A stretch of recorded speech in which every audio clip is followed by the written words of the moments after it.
କୁଆଡ଼େ ଯିବୁ ରେ ଛତରା? ଆମକୁ ଛାଡ଼ି କୁଆଡ଼େ ଯିବୁ? ନାଇଁ ମା, ମୋତେ ଯିବାକୁ ପଡ଼ିବ। ଏ ମୋଟା ମୋତେ ଝାଡ଼ା ବସେଇ ଦେଉନି, ମୁଁ ଅସୁବିଧାର ସମ୍ମୁଖୀନ ହେଉଛି। ମୋର ଆଉ ଏ ଘରେ ରହି ଲାଭ କିଛି ନାହିଁ। ଶୁଣ ଯାନା ଛତରା। ହଉ ଯଦି ଯାଉଛି ଲାଟ୍ରିନ୍ଟା ଟିକେ ସଫା କରିଦେଇ ଯା। ତୁ ଗଲା ପରେ ଆମେ ଝାଡ଼ା ବସିବୁନି। ସଫା କରିଦେଇ ଯା। ତୋ ଉପାଟା ନହେଲେ କାନ୍ଦିବ। ସଫା କରିଦେଇ ଯା। ଆରି ଘର ଭିତରୁ ଆ। ତୋ ଉପାଟା କାନ୍ଦିବ। ଏ ଛତରାକୁ ଶାନ୍ତିରେ ଘରେ ଝାଡ଼ା ବସେଇ ଦେଉନାହାନ୍ତି ବୋଲି ସେ କୁଆଡ଼େ ଘର ଛାଡ଼ି ଯାଉଛି ନା କ'ଣ? ଆଉ ଆଙ୍କ ଘରକୁ ପଳେଇଲେ ଝାଡ଼ା ବସିବା ସୁବିଧା ହେବ।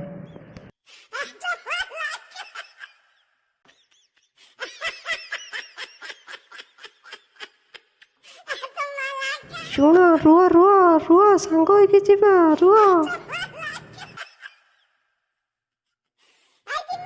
ଇଏ ଲାଟ୍ରିନ୍ରେ ଝାଡ଼ା ବସି ପାରିଲାନି ବୋଲି ଘର ଛାଡ଼ି ପଳାଉଛି। ମୁଁ ପୁଣି ଡେଲି କୁକୁଛିଆ ବଣରେ ନାଳରେ ଝାଡ଼ା ବହୁଛି ନା ନାହିଁ, ସେ ସୁଖ ଇଏ କେଉଁଠୁ ପାଇବ?